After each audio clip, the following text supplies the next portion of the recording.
तो आप लोगों को आज स्ट्रेट लाइन के बारे में जानना है। व्हाट इज स्ट्रेट लाइन, इसके इक्वेशंस कैसे होंगे और कौन कौन से फॉर्म के इक्वेशन होते हैं लाइन के, वो सब हम लोग आज एक बार में जानेंगे। स्ट्रेट लाइन के बारे में जानने से पहले आप लोगों को मैं स्ट्रेट लाइन के साथ जो सबसे इम्पोर्टेंट चीज़ जुड़ी हुई है वो है स्लोप ऑफ द लाइन। इसके बारे में मैं आप लोगों को सबसे पहले बताऊंगा कि स्ट्रेट ऑफ द लाइन जो है उसका स्लोप कैसे फाइंड किया जाता है, क्योंकि सब इक्वेशन जितने भी लाइन के हैं सारे लाइन के इक्वेशन स्लोप से ही जुड़े हुए हैं। अगर आप लाइन के स्लोप को अच्छी तरह समझ जाते हैं तो फिर आपको इक्वेशन बनाने में कोई प्रॉब्लम नहीं होगी। तो सबसे पहले देखिए यहाँ पर क्या है, वर्ड आपने देखा स्ट्रेट लाइन। स्ट्रेट का मतलब आप समझ रहे हो सीधा होता है, तो कोई भी सीधी रेखा को आप स्ट्रेट लाइन के नाम से इंग्लिश में कहते हैं। तो स्ट्रेट लाइन अगर है तो हमें ये देखना होता है कि वो एक्स एक्सिस के साथ किस एंगल पे झुका हुआ है। जिस एंगल पे वो झुका होता है उसको इंक्लाइनेशन कहते हैं और हम उसका वैल्यू 10 के रेशियो से प्राप्त करते हैं, तब हमारे पास जो है लाइन का स्लोप आ जाता है। अभी आपके सामने मैं बताऊंगा इस तरह से, एक्स एक्सिस ये रहा हमारा वाई एक्सिस और ये स्ट्रेट लाइन है।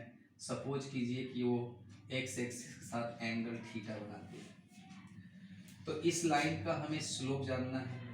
तो स्लोप को जानने का जो एक सिंपल फार्मूला होता है जिसे हम एम के नाम से जानते हैं, एम मतलब slope of the line, slope of the line. और इसकी वैल्यू को निकालने के लिए हम लोग टेन थीटा का इस्तेमाल करते हैं।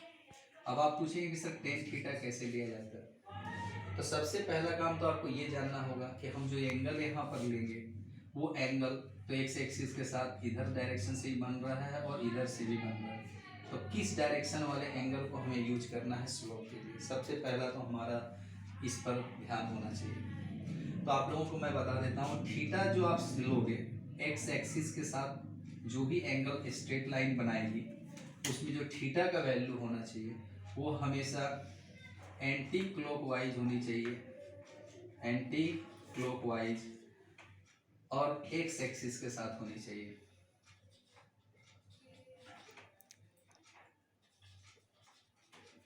तो ये सबसे इम्पोर्टेंट जो है आपको ध्यान में रखना है कि इम्पोर्टेंट चीज़ की जो एंगल होगी लाइन की एक्स एक्सिस के साथ उसका डायरेक्शन कैसा होना चाहिए, तो उसका डायरेक्शन होना चाहिए एंटी क्लॉकवाइज एक्स एक्सिस के साथ।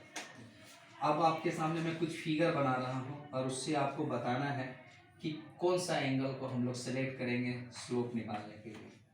तो सपोज कीजिए कि हमारी लाइन इस तरह से दी हुई है और यहाँ पर हम लोग एंगल इस तरह से दिए हुए हैं 135 डिग्री। तो आप लोगों को बताना होगा कि इसका जब स्लोप हम लोग फाइंड करेंगे इस लाइन का, तो इस लाइन का स्लोप फाइंड करेंगे तो कौन सा एंगल यूज करेंगे। क्या हम इस एंगल को यूज करेंगे? नो सर, तो इसको हम लोग यूज नहीं करेंगे।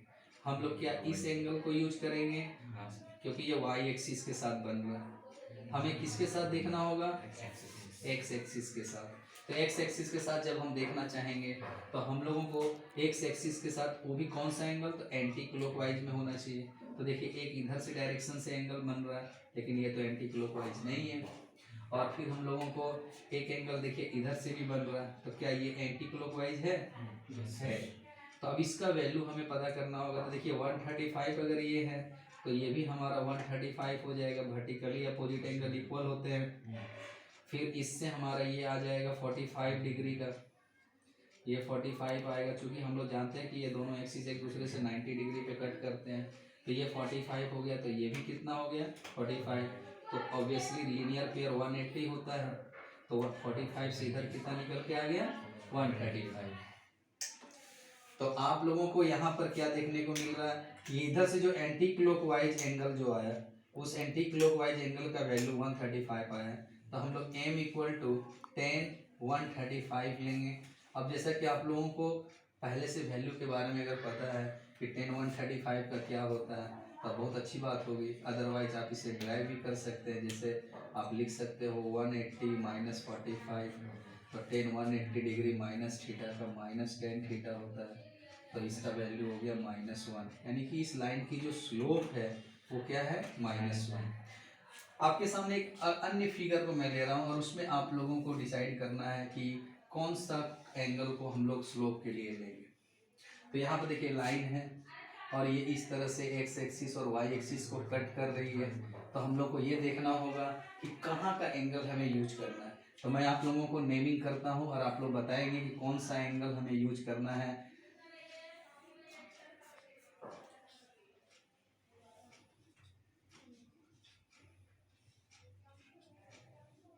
अब आप लोगों को बताना है कि किस एंगल को हम स्लोप के लिए यूज करेंगे।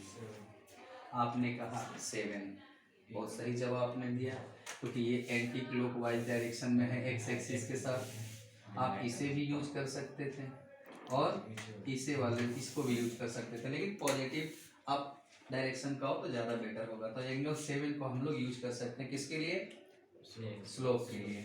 अब इसी तरह से आपको एक और मैं लेता हूँ, उसके बारे में आप लोग बताएंगे तो ज़्यादा अच्छा होगा। इस तरह से हमने लिया, कहाँ को हम मार्क करें ताकि हम लोग उस एंगल को जानना चाहते हैं ताकि स्लोप पता चले। तो किस एंगल को हम लोग लेंगे अपने स्लोप को फाइंड करने के लिए इस लाइन का। तो आपके सामने 1 2 3 4 5 6 7 8 कितने सारे एंगल्स हैं एक्स एक्सिस और वाई एक्सिस के साथ। तो किस एंगल को लेना पसंद करेंगे, इसे लेना पसंद करेंगे क्या, इसे लेना पसंद करेंगे, इसे लेना पसंद करेंगे, इसे, वेरी गुड। तो ये हुआ हमारा एंगल जो कि एंटी क्लॉकवाइज डायरेक्शन में एक्स एक्सिस के साथ। और इस तरह से हम लोग जो है स्लोप को कैसे फाइंड किया जाता है इंक्लाइनेशन से, वो हम लोगों ने सीखा।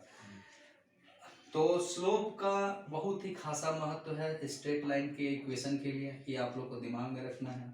तो अब आप लोगों को मैं बताऊंगा कि और स्लोप लाइन का किस तरीके से निकाला जा सकता है। एक तरीका तो आपने सीखा एंगल इंक्लाइनेशन के थ्रू।